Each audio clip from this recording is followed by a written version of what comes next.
Bonjour, bonsoir, chers amis profanes. Bienvenue dans ce nouvel épisode.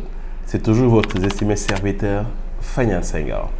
Avant de démarrer, je vous invite à vous abonner à notre page si vous ne l'avez pas encore fait et à activer la cloche de notification afin d'être au courant de toute nouvelle actualité que nous posterons sur la page. Sur ce, bon visionnage.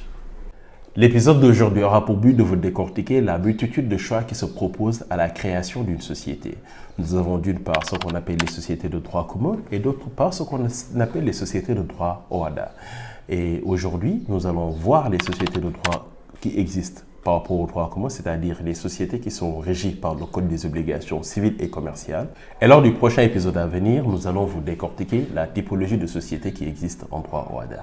La société est définie par l'article 766 du Code des obligations civiles et commerciales comme étant un contrat qui lie deux ou plusieurs personnes en vue de la création d'une personne morale.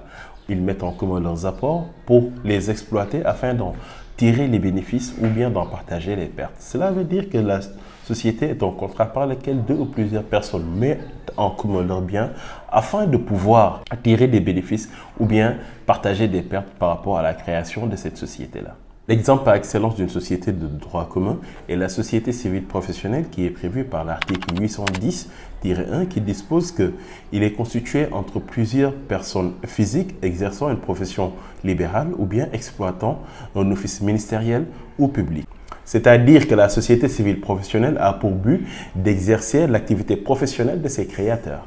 L'explication la plus simple que nous pouvons tirer de cette définition donnée par le Code des obligations civiles et commerciales est qu'une société civile professionnelle est une société dans laquelle les membres sont des professionnels libéraux qui exercent une activité bien déterminée et qui décident de mettre en commun leurs connaissances et leurs compétences afin de créer une société qui aura pour but essentiellement de pratiquer leurs compétences. Nous pouvons prendre comme exemple les cabinets d'avocats, les cabinets de notaires ou bien les cabinets de consultance et bien d'assistance.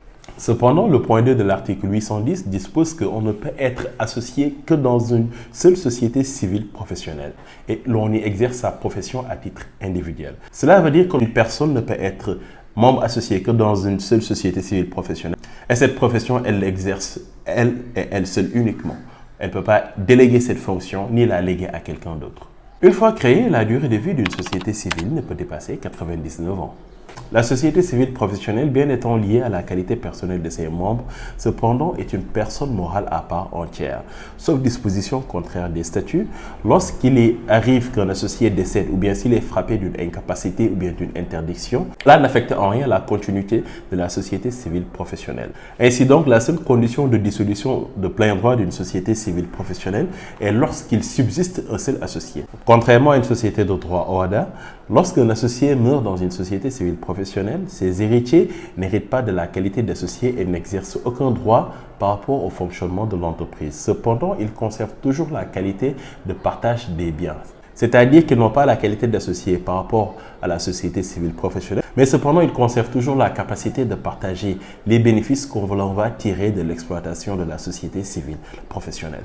Les héritiers peuvent décider de céder les parts sociales reçues. Cependant, cette cession se fera selon les règles qui sont déjà préétablies par les statuts.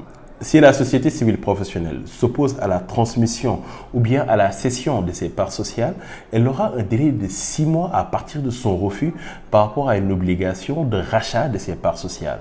C'est-à-dire que lorsque un associé décède et que la société civile professionnelle s'oppose à ce que ses héritiers héritent des parts sociales ou bien à ce que ses héritiers vendent les parts sociales à un tiers, elle aura une obligation de racheter ses parts cependant dans un délai de 6 mois.